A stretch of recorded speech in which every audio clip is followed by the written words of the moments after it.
stage from Biz 417, Logan Aguirre, and Governor of Missouri, Mike Parson.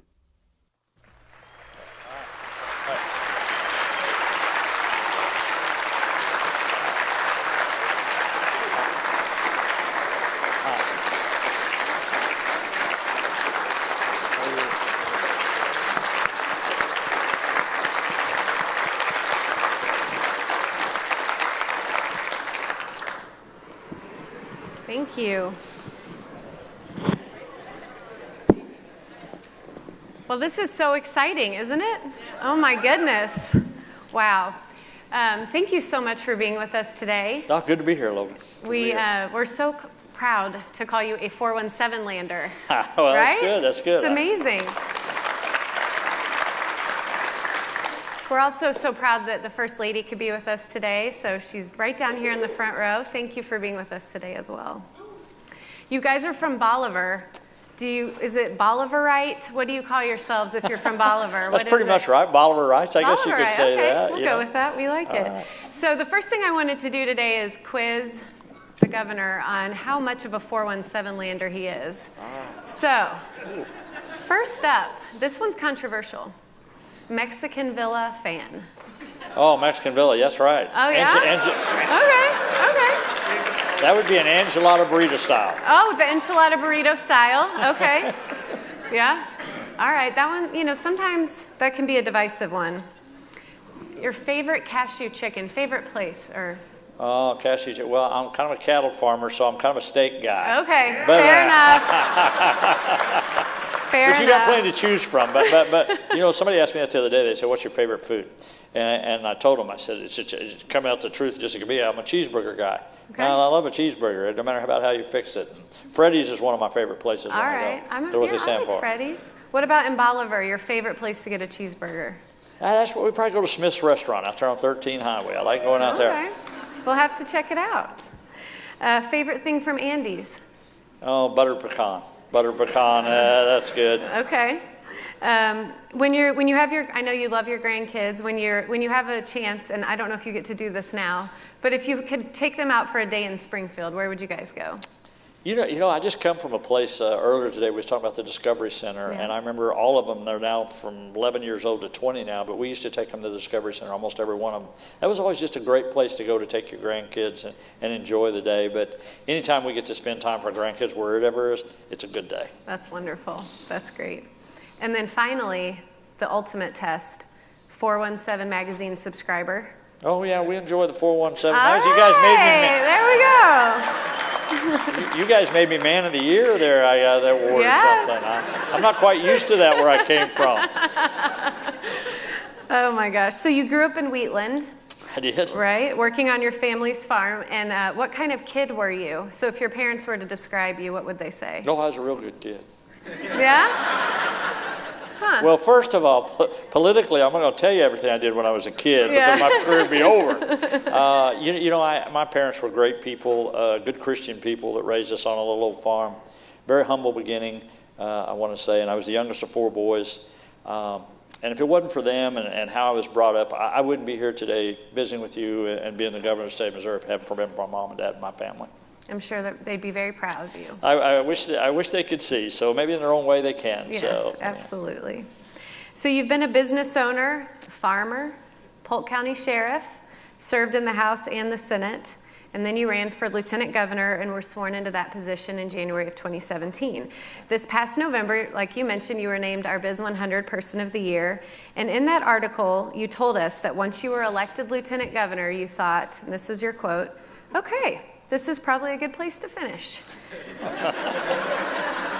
I've been blessed to have the career that I've had, so just finish this out and go home. And that's not quite how this has played out for you. Yeah. No? Yeah, it changed a little bit. A little bit. So, as Lieutenant Governor, you knew that you could be called if the governor were absent or disabled or upon death or resignation, that you would be called to this office. But truly, how likely, when you were sworn in, did you think that you would become governor? Yeah, it's not very, it hadn't happened very many times in our career of the state of Missouri. So, the reality of it was I was really believing that. I thought, okay, this is the second highest office in the state, Lieutenant Governor. And I thought, okay, what a great career to come from that little town of Wheatland, as you call it, 356 people to end my career, and that's kind of where we thought we was going to go. Although, just being around in life and knowing what the obstacle is, you do have to understand, and I think maybe that's a little bit of the Army in me of how I was brought up, that, change of command, something happens to somebody, you got to step up and take a place. So there was always that idea, if something happened, what would I do? We just didn't think that was a reality for a while. I really didn't. But then as things kind of developed, we started thinking, okay, what do you do if this would happen? And that reality started thinking that way. So, it wasn't like we wasn't just totally unprepared for it. I knew that was my responsibility, and I felt like really, the bottom line is I love this state and I love the people of this state. So I thought, okay, if I'm in this position I'm in now, I'm going to stay focused on those two things. I'm just going to try to move Missouri forward and try to do the right thing for what people want and not always what everybody thinks we should do. Sure. So at what point did you and Mrs. Parson start kind of mentally preparing that this might be real?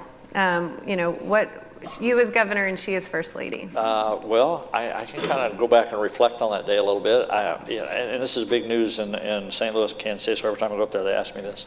But I was actually out sorting cattle is what I was doing when I got the call. So that was the first time it got really real. Okay. I have to say, I did save a little money that day. I do remember that because Teresa had just left. She was coming up here to Springfield, was up here at Springfield shopping.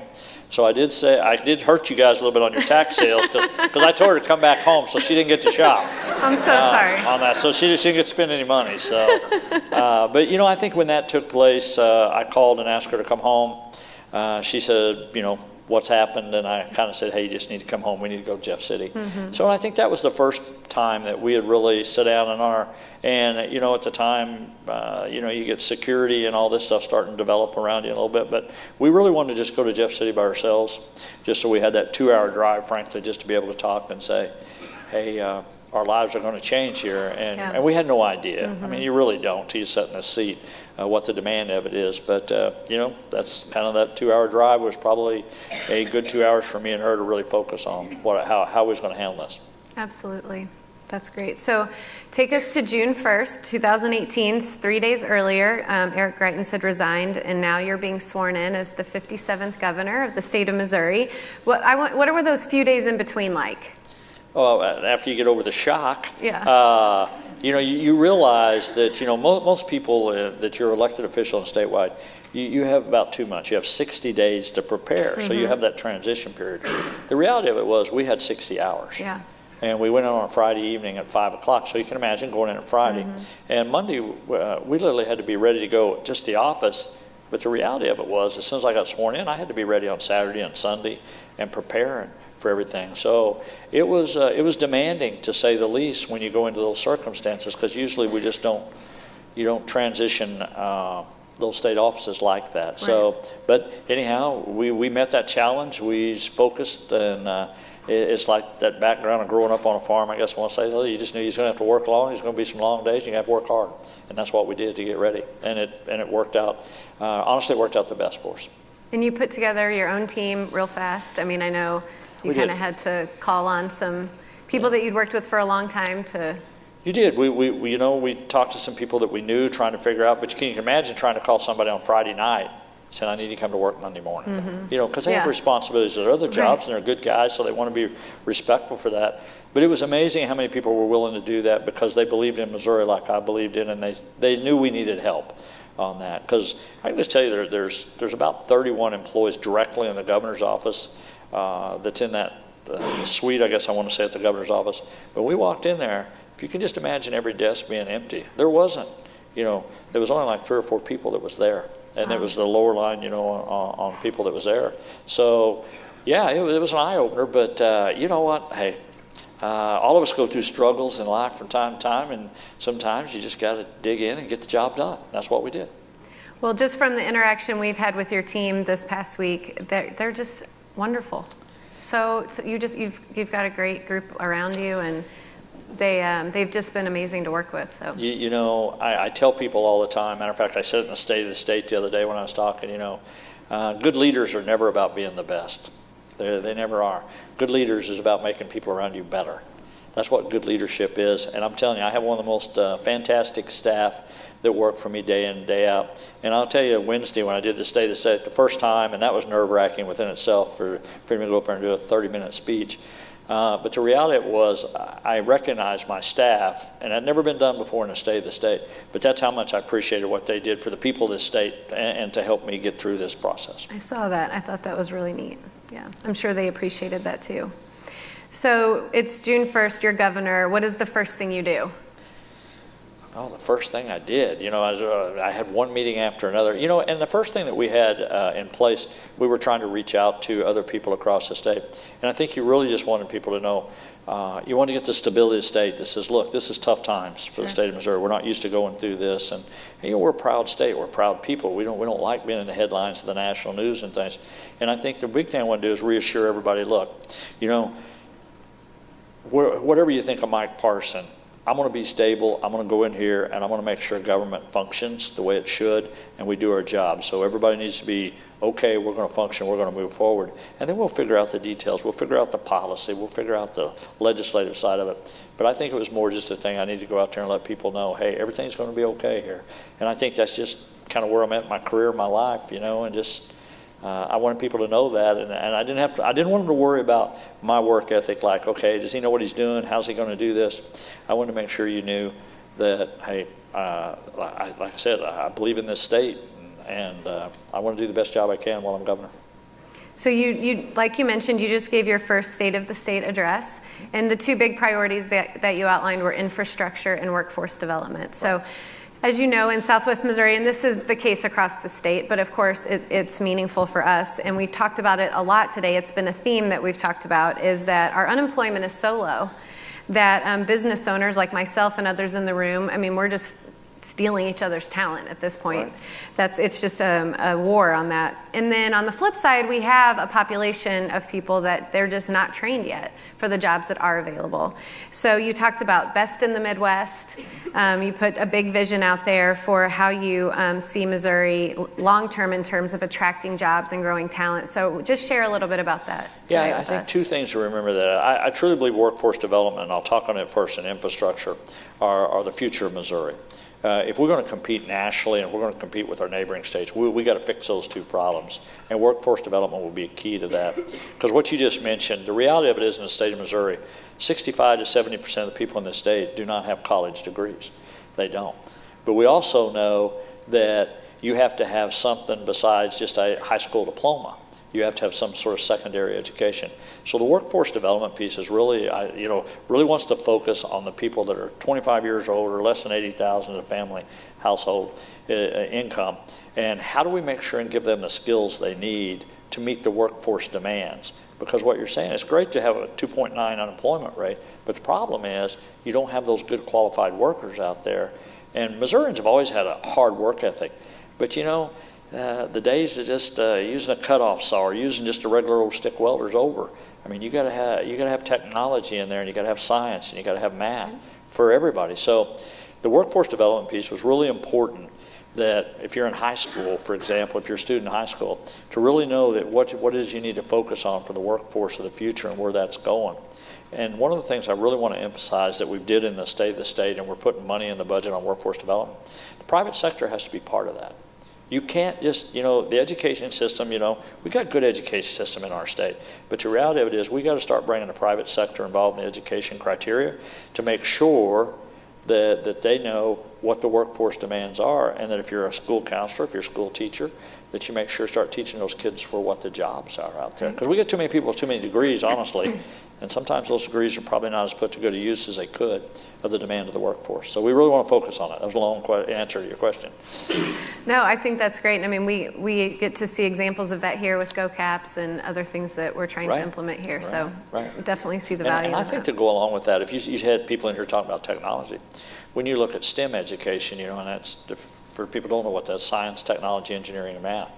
That's huge for tomorrow. And one thing we got to do in state government that I believe in all government, so many times we look at a year at a time because we just focus on 1 year budget or 1 year legislative policy. We really need to start looking at, okay, what's going to happen 10 years, 15, 20 years down the road? And where is these young kids that are in school? how are you going to develop them for the workforce and how to give them the skills to be out there? But it's it's a challenging, but it's also an opportunity. It's an opportunity for Missouri to really move forward.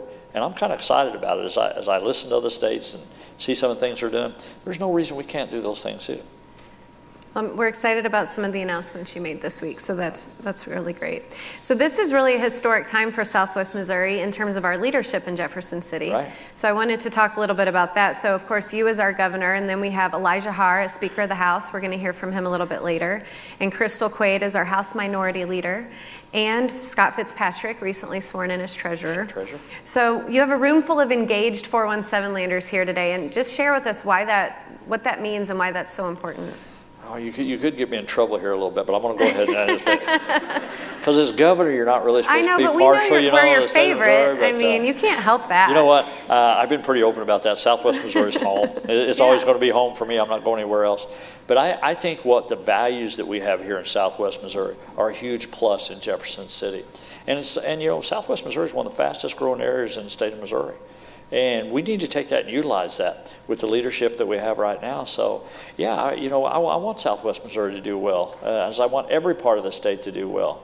But, when you get leadership, the Speaker of the House, you have the minority leader and people like that coming from Southwest Missouri, that's really sending a real strong signal, I think, for the future. You get Fitzpatrick from Cassville down there. Mm-hmm. That's kind of your future crop of coming up. So if we can make sure Southwest Missouri have those people in leadership positions, that's a big day. I'm telling you, it makes a difference because for years, St. Louis and Kansas City, they've been pretty organized, and they make sure they get their people in the places they want them that can do the benefit to those areas. And there's nothing wrong with that. That's good.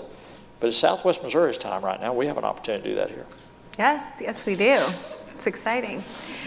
With term limits, we have years like this most recent one where we have a lot of turnover.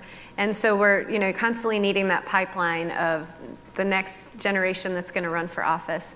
What would you say to inspire other people for a life of public service? I think one of the key thing you just said, if I was talking, and I talk to young people coming in the legislative branch, whether it's the House or the Senate, above all, you got to remember you're a public servant. That's a key to everything, and you got to remember where you came from. I think those are the two things that I always try to stress to people, because you could take my sergeant in the Army, being a sheriff, being a lieutenant governor, legislator, whatever you might want, but if you take those titles to the side, really at the end of the day, you should be truly a public servant, because your job is really just to help people day in and day out. And to have that vision, not everybody has it. And if you're not humbled to sit in one of those seats in Jefferson City, the 163 in the House, the 34 in the Senate, if you're not humble to sit in one of those seats, you literally shouldn't be there. That's just my honest opinion. You shouldn't be there because you're there for the wrong reasons. Everybody wants to slap you on the back and tell you how wonderful you are in Jeff City. But you got to stay focused to where you came from and what's important to you. My oldest brother told me when I left to go to Jeff City, he said, little brother, he said, when you left, you had your head up. He said, make sure when you come home, you have your head up. So I've never forgot that, and I plan to do just that. Wow, we've got some good quotes from the day. I think that's probably one of the best ones. That's great. So you seem like you're having fun. You like this? Yeah, I'm enjoying it. It's a different lifestyle, There's not much privacy anymore, as we well know, but I'm humbled every day to live in the governor's mansion. Those are things you drove by, and as when I was up there, you'd look at it going down the road and think, wow, I wonder what that's like. Yeah. So what's it like? It's pretty cool. It's pretty cool. I have to tell you one quick story. When I first got elected, we have 5 grandkids, and my wife and my daughter and her husband come up, and they want to come up and spend the night at the mansion. The family's all excited, so everybody wants to come up, right? So they call us, says, hey, can we come up and spend the night? Yeah. You can, and I got all this stuff going on. I'm a nervous wreck trying to figure out what to do. And so my granddaughter calls me about a day before she comes up there, and she says, hey, Gramps, she said, my little dog's having pups. I can't come because I got to stay with my dog, and Mom won't let me bring the pups. So I said, typical grandpa. Yeah, okay, if you got a little cage, bring your little dog, bring your pups up here. Bring the puppies. So that's how it started off with 5 grandkids. Then my other granddaughter calls me a little later and says, hey, if she gets to bring her dog, can I bring my dog? So I said, sure, you can. And so me and Teresa was sitting on the porch that night. So here we got dogs and pups and grandkids, and they're hanging their feet over the fountain out there. And I said, if this doesn't look like the Beverly Hillbillies have moved to Memphis, I don't know what happened. So that's kind of. So we broke it in right. So it's good. That's great. You're keeping it real. That's awesome. So when 2020 rolls around, do you think you'll run? I don't know which way I'll be running, but you know, one of the things I get asked that a lot. The reality of it is, I'm still trying to figure out. I'm honored to be where I'm at. I'm humbled to be here. One of the things I want to do, I want to get through this legislative session. I want to see how that goes. I want to see how I feel. And, I want to have that discussion with my family. Because, anytime you get to the level of, especially the governor's office, look, politics is a tough arena when you put your name on the line, and when you got 5 grandkids and you got family members out there. It's much harder on them than it is the candidate. And the reality of it is, do you put your family through that? So that's part of the decision process I'll make. I'm not trying to hedge on the question. I just don't know. Everybody asks me that everywhere I go. And, we're focusing on, we're preparing. If that day comes, we'll run. If it's not meant to be, then I'm going to be down here in a Bolivar night. Yeah, I'll go back to being a Bolivar night. Yeah. Sit on the farm, count cows. I don't know. Do you get to spend time on your farm now? Yeah, some. Okay. We try to get home like today, coming to be here with you. You give me an excuse to go to Bolivar after this. So we're going home, and I think we go to Cassville tomorrow. But the schedule's demanding. It's just it's something you really have to get used to focus on, is because weekends are normally have some function going on, and so it's tough to read. But we're kind of home this weekend for a little bit. I do know one thing. There is an important thing I've got on my schedule for Sunday. It starts at about 5:40, and that's one thing.